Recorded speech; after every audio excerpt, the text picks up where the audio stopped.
folks beat on the door. Make sure everybody's out of the house. I'll call 911. Is anybody in there? Your house is on fire. Is anybody in there? You have reached Metro Nashville 911. Please do not hang up. Your call will be answered by the next available call taker. Hanging up will only further delay your call. Come on. Come on. Go try around back. I'm on hold. The following tones are for the hearing impaired. 911, what is the exact location of your emergency? Yeah, there's a house on fire, 1484 Nob Hill Road. We're trying to get everybody out. Scenarios like this happen every day across the country. People call 911 with an emergency, and they may wait in a queue while a dispatcher is handling a non-emergency call that happened to have come in first.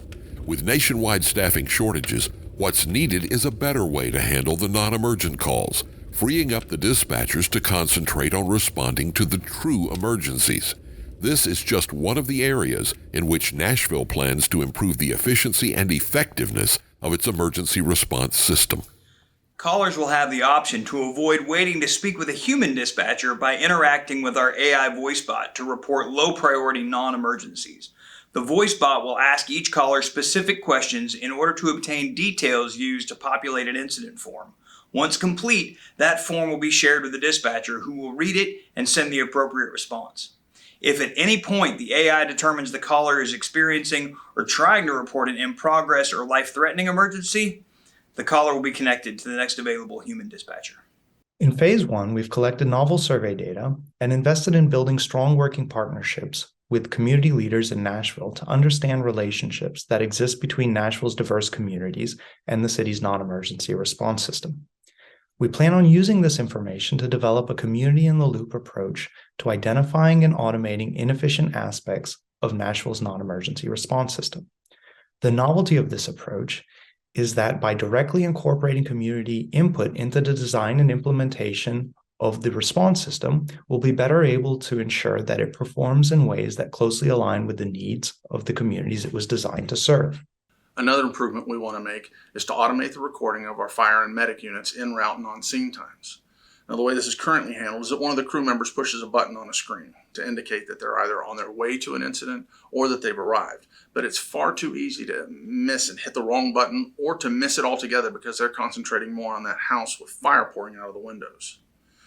We want to employ an automated solution that will track temporal and spatial information to notate these response times more consistently and more accurately. This will free up our crews to focus on the task at hand and will allow us to optimize resource placement throughout the county. The thing about emergency response is that we can only respond to incidents after we get information about the incident. And even once the crew reaches the scene, they have to spend some time trying to collect data and assess the situation before they act. What we're trying to do with this project is use drone technology to ensure that first responders get the best information as soon as possible when they reach the scene. Now, this can be invaluable for incidents dealing with hazardous material or search and rescue or urban fires. And drones can provide a level of safety oversight which is simply not available by any other means. One of the areas in which we're innovating is in the long-range distribution of information acquired on the scene by the drones. So we will utilize special telecommunications gear in order to live stream the video from the incident to a server that the fire chiefs can access, whether it's from fire headquarters or even from their home if the incident happens to occur at night or on the weekends. So this will allow them access that they've never previously had before to remotely view on-scene activity from the incident while it is occurring. This would be applicable for our scenes working in the county or even if they're deployed out of state.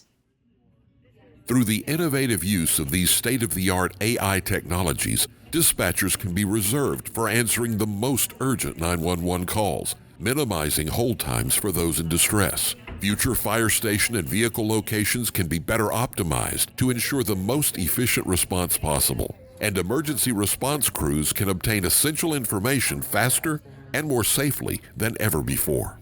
And a more efficient, more effective emergency response system is better for everyone. You go beat on the door. Make sure everybody's out of the house. I'll call 911.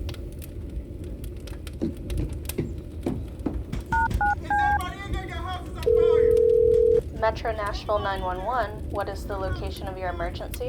Yeah, there's a house on fire, 1484 Nob Hill Road. We're trying to get everybody out.